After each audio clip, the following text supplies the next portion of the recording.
এখনই তো অ্যাক্সিডেন্ট হয়ে যেত, তারপর দোষটা হইতো আমার। আরে আজও এখনো দাঁড়ায় আছেন কেন, সরেন। সরি। নাম কি? নূপুর। আপনি কোন দিকে যাচ্ছেন? কেন, আপনি কোথায় যাচ্ছেন? রূপগঞ্জে। আপনি চাইলে আমি আপনাকে ড্রপ করে দিতে পারি। আপনাকে ধন্যবাদ বলে ছোট করব। আপনি সত্যি আমার অনেক বড় উপকার করলেন। আচ্ছা, আপনি এখান থেকে তাহলে কোথায় যাবেন? আমার একটা ফ্রেন্ড আসবে।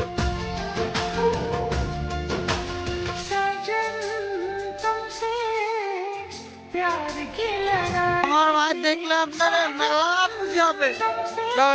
ওই, সমস্যা কি তোর? ওনারা ডিস্টার্ব করতেছিস কেন? এইটা আপনার ফ্রেন্ড, ওই জন্য আসছিলেন? না, উনি আমাকে অনেকক্ষণ ধরে বিরক্ত করতেছে। ওই, কি লাগে ও তোর? হ্যাঁ, মেয়ে দেখলে মাথা ঠিক থাকে না, না? বিরক্ত করতেছিলি কেন? আমি ওনাকে প্রোটেকশন দিচ্ছি, এলাকা তো ভালো না, মাল করে ভরা। তোর প্রোটেকশন দেওয়া লাগবে না, যা তুই যা, ফোট। আপনিও কি ফলো করতেছেন আমাকে? নেন। আসলে আমার একদমই খেয়াল ছিল না। আপনার গাড়িতে ফেলে আসছিলাম না? Yes ma'am. একটা কল করা যাবে? হ্যালো, আমি নূপুর। বাসায় ফেলে আসছি। আমি তো রূপগঞ্জে। তুমি কোথায়? তোমাকে না কালকে বললাম আমি রূপগঞ্জে আসতেছি। তো আমি এখন একা কি করবো এখানে? আচ্ছা ঠিক আছে, আপনি কি আমাকে একটু শ্যামপুর স্টেশনে পৌঁছে দিতে পারবেন? চলেন, আমাদের জার্নি এখানেই শেষ। আচ্ছা, আপনার বয়ফ্রেন্ড কই? ও আসছে না?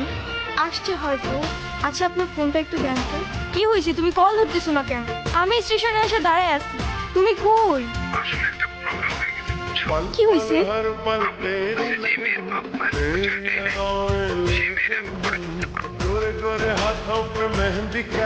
এই শহরের মানুষগুলোর জন্য কান্না করে লাভ নেই, মুখটা ধুয়ে ফেলেন, আর পারলে সাথে নিজের কষ্টগুলো মুছে ফেলেন। বলছিলাম না, আজকাল মানুষের 2 দিনে ভালোবাসা হয়, 3 দিনে পালাই গিয়ে 4 দিনে ডিভোর্স হয়ে যায়। আপনার তো তাও ভাগ্য ভালো, আগেই কাহিনী শেষ। আচ্ছা, আমার সাথে বারবার কেন এমন করে বলতে পারেন? আচ্ছা, কি হয়েছে বলেন তো? সে যেহেতু আসে নাই, আপনি বাসায় ফিরে যান। না, আমি আর ওই বাসায় ফিরতে পারবো না। আর কখনো ফিরতে চাই না। ফিরতে চান না মানে? ঠিক বুঝতে পারলাম না। মা বাবা হারানোর পর আমি আমার মামা বাড়িতেই বড় হয়েছি। মা বাবার ভালোবাসাটা কি সেটা আমি কখনোই বুঝে উঠিনি। আমি ভাবতাম মামা মামির মধ্যেই হয়তো আমি আমার বাবা মার ভালোবাসাটা খুঁজে পাবো, কিন্তু আফসোস। কিরে, এত দেরি হলো যে? হ্যাঁ, এই 500 টাকা তো কাছে রাখ। আর তোর মামি আসলি কোষ? আমি হাটে গেছি। হ্যাঁ, মামার একটা বদ অভ্যাস, মামা জুয়ায় আসক্ত। 3 বেলা না খেয়ে থাকলেও তার জুয়া ছাড়া এক মুহূর্ত চলতো না। আর তার জুয়ার সঙ্গী ছিল জাহাঙ্গীর। এইগুলো ওরে পড়ায় নিয়ে আসো। আজকে জাহাঙ্গীরের লগে ওর বিয়া দিব। কি কর মাইয়াটার তো কিছুই কর নাই। কেন? ওরে পাওয়া রাখবো কেন? বেশি কথা বাড়ানো তো। যাও, ওরে রেডি করে নিয়ে আসো, যাও। তোর মামার আমার জীবনটা নষ্ট, এখন তোর জীবনটা নষ্ট। শুনছি 7-8টা বউ আছে, সংসার করতে পারে না। তোরে না একটা কুলায় ভালোবাসে, এই কুলাটারে কল দে, কল দিয়া কুলাটার সাথে পালায় যা। তোর জীবনটা নষ্ট করিস না। ও নাকি আমাকে অনেক ভালোবাসে, আমার জন্য সব কিছু করতে পারবে।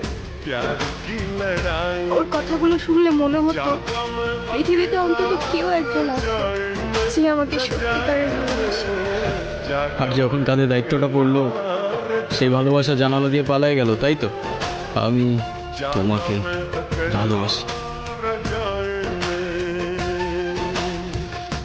শুধু এই 3টা শব্দ বলে দিলেই তো আর ভালোবাসা হয়ে যায় না। সারা জীবন পাশে থেকে দায়িত্বটা কাঁধে নিয়ে তারপর ভালোবাসাটা প্রমাণ করতে হয়।